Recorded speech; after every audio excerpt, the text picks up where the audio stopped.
vamos começando mais um estudo nosso sobre manifestações mediúnicas incomuns de efeitos inteligentes. Vamos ao estudo?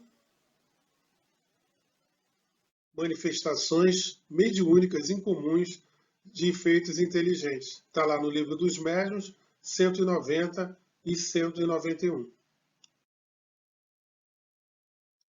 Dentre os diferentes tipos de mediunidade, há os de ocorrência pouco comum, sobretudo nas reuniões corriqueiras da casa espírita, que, a rigor, priorizam o atendimento aos espíritos necessitados de auxílio.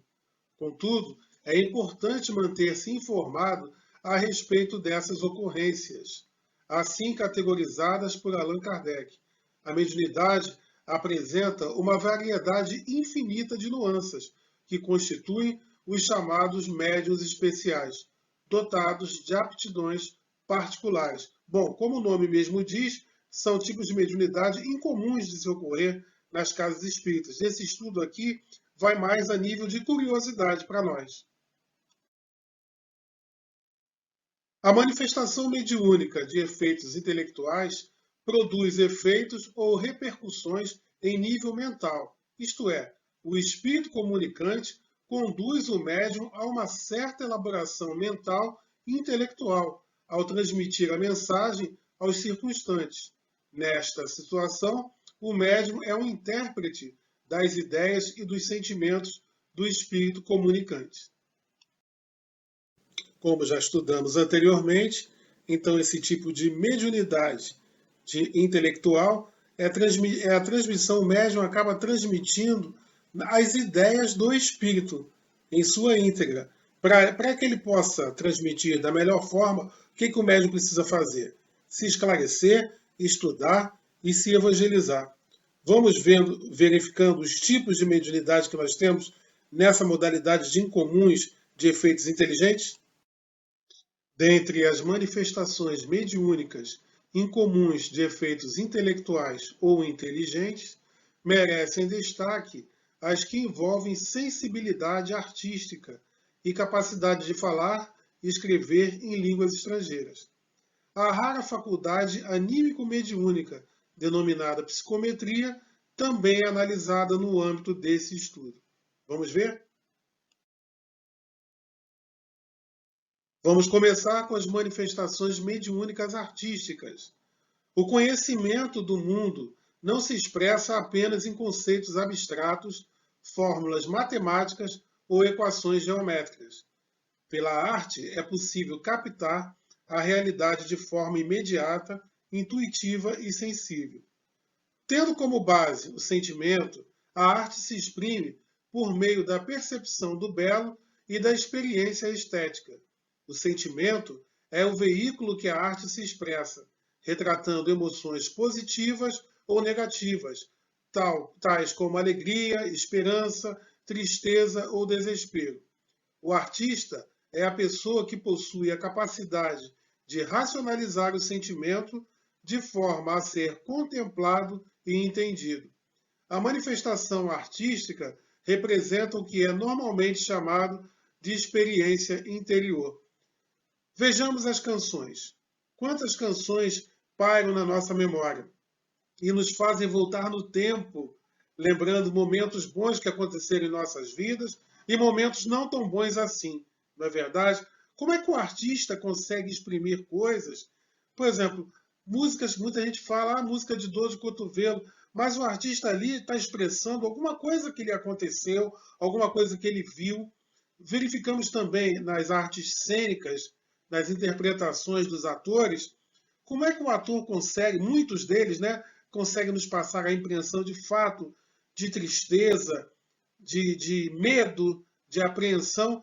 E os artistas, os atores, eles sempre comentam que, para quem já observou entrevistas deles, eles falam que muitas das vezes, para chorar em cena, eles lembram de coisas terríveis que aconteceram em família com eles, algum momento ruim que eles vivenciaram. Então, ele passa a traduzir aquilo que ele verificou de negativo, que ele classificou como negativo, diante dos olhos dele, ou sentiram na pele, para aquela cena e conseguem nos passar a verdade, né?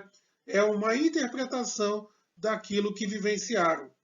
É interessante, nós falamos da música e a mesma forma também as pinturas, já perceberam? Os desenhos. Quantas pinturas nós verificamos que ali nos trazem alegrias.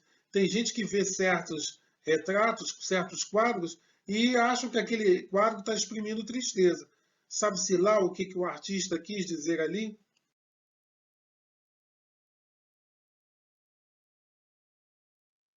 O conceito de beleza costuma ser associado ao de bom.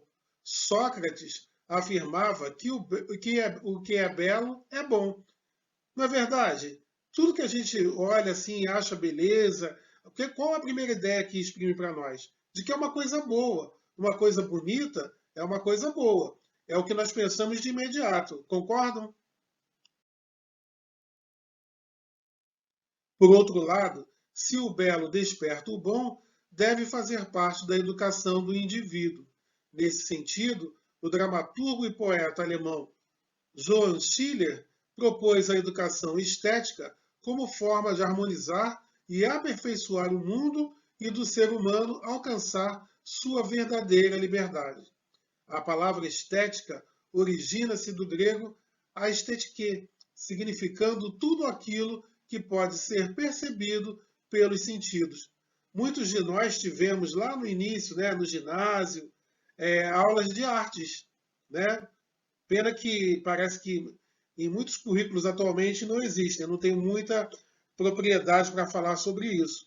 Mas a gente começava a vivenciar essas experiências na confecção de quadros, de cartões de Natal, já levando a gente a se educar pensando na beleza, pensando no que é belo. E quando o dramaturgo cita que isso deve fazer parte da educação do indivíduo, para que desperte em nós sempre o lado bom das coisas. A vida tem seu lado bom, em diversas nuances. Então, cabe a nós também fazermos esse exercício de observarmos o belo e nisso traduzirmos e incrementarmos a beleza no mundo que habitamos. O codificador do Espiritismo considera que as manifestações artísticas são tanto mais grosseiras, rudes, contendo características de fealdade, quanto menor for o senso moral do artista. Senso moral é a consciência do bem e do mal. E nós sabemos que, em se tratando de mediunidade, independe da moral, mas sabemos que a moral elevada vem ajudar a melhorar o tipo de comunicação que nós vamos receber e repassar. A arte pura é a mais elevada contemplação espiritual por parte das criaturas. Ela significa a mais profunda exteriorização do ideal, a divina manifestação desse mais além que polariza as esperanças das almas. Isso quem disse foi o nosso irmão Emmanuel, lá em Um Consolador. E aí nós vemos aqui ao lado uma gravura da arte naif, que vem lá do francês, que significa pintura ingênua. É bom a gente poder aprender esse tipo de coisa. Melhora. Quanto mais conhecimento tivermos, melhores instrumentos seremos no dia a dia. O Espiritismo vem abrir para a arte novas perspectivas, horizontes sem limites.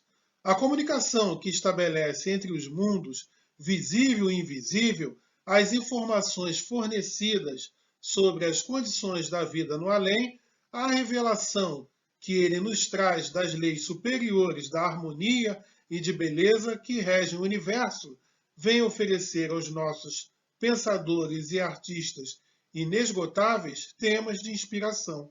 Quem disse foi Leon Denis, O Espiritismo na Arte. E nós temos visto cada vez mais a arte espírita. Só para exemplificar, quando a gente entra no centro, na sessão pública, o que a gente encontra antes da sessão começar? A harmonização.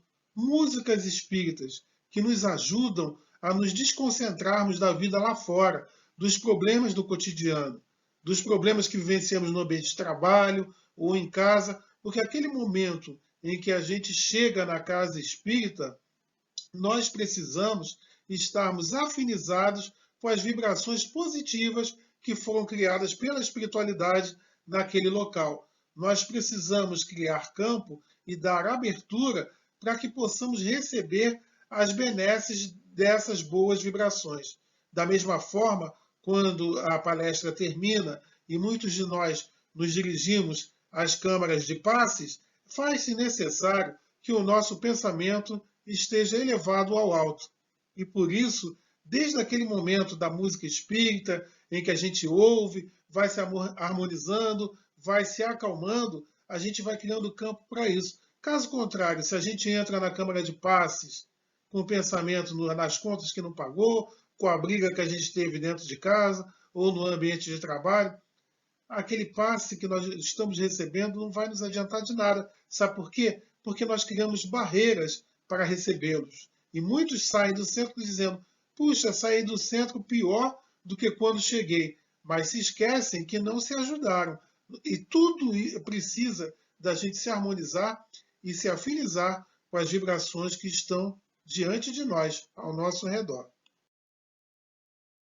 Kardec, aqui em Obras Póstumas, né, a gente pega aqui: as artes não sairão do torpor em que jazem, senão por meio de uma reação no sentido das ideias espiritualistas. É matematicamente certo dizer que, sem crença, as artes carecem de vitalidade e que toda transformação filosófica acarreta necessariamente uma transformação artística paralela. Esse quadro que a gente vê aí vem lá da Idade Média, representa a arte cristã. A arte cristã sucedeu à arte primitiva, no caso, era a arte pagã, que a arte pagã ela representava sentimentos de perfeição da natureza. Já a arte cristã, que veio na Idade Média, né, o que acontecia? Representava sentimentos atormentados entre o céu e o inferno. E isso se traduziu nas pinturas e nas esculturas. E revelava o quê? Um poder criador acima da matéria. Como é que o artista que fazia figuras infernais, né, cada criatura terrível, mas imagens que a gente às vezes vê, né, no sentido de existir inferno, como é que ele tinha ciência disso? Ele foi inspirado para isso. Em algum momento, houve um grupo que começou a pensar em algo além, mas não pensava talvez em coisas positivas. Já os que pensavam em coisas positivas começaram a esculpir imagens angelicais. Se estava se tratando nesse momento da Idade Média entre o céu e o inferno, houveram artistas que começaram a retratar anjos, figuras angelicais, e nós vimos que nessa época vem muitas estatuetas. Então, esse conceito, essa transformação artística de que fala Kardec. Uma outra afirmação de Kardec é: a decadência das artes no século atual é o resultado inevitável da concentração de ideias nas coisas materiais. E esta concentração, por sua vez, é o resultado da ausência de qualquer crença na espiritualidade do ser. O que nós temos visto no momento atual? A gente às vezes reclama, né, que as artes não são a mesma coisa. As músicas, certas batidas, certos estilos musicais, a gente diz que empobreceu, né? Muitos reclamam, eu sou um deles, né? Que falo: puxa vida, não se faz mais uma música de qualidade, mas o que a gente está vivenciando? Ainda temos muitos irmãos detidos na matéria fortemente. E houve um bom tempo, há pouco tempo atrás, muita gente ainda muito detida na matéria. O mundo se materializou por demais, né? Então começou a se valorizar coisas terríveis. A gente vê, por exemplo, nada contra, do funk. O funk que nós conhecemos, aqueles que são mais cascudos, né? Conhecemos um tipo de batida de funk bem diferente dessa que a gente encontra hoje em dia. É uma coisa bem terrível, né? Muitos gostam disso, mas é o quê? É a falta de cultura, é a falta de conhecimento que nos coloca no lugar comum. E Kardec já estava sinalizando isso, e basta a gente entender quase não se tem mais exposições artísticas, quase não se tem mais concertos para a população. Nas décadas de 70, 80 e, se eu não me engano, até o início dos anos 90, a gente via projetos musicais eruditos voltados para a população mais carente, para que o povo conhecesse. E a gente sabe também, através de pesquisas, que o povo gosta também de coisas boas, mas nada lhe é oferecido também. E, em consequência disso, o povo também não busca. Se não tem conhecimento, não tem como buscar. Então, a gente está vendo as artes caírem pelo ralo, mas entendo que isso é momentâneo. Logo, logo, a gente vai se melhorar, a gente vai se aculturar mais uma vez e veremos gerações melhores. A gente fica, às vezes, perplexo com o currículo escolar atual. Muita coisa, muita matéria que se tinha antigamente, não se tem mais. Muita coisa foi colocada de lado.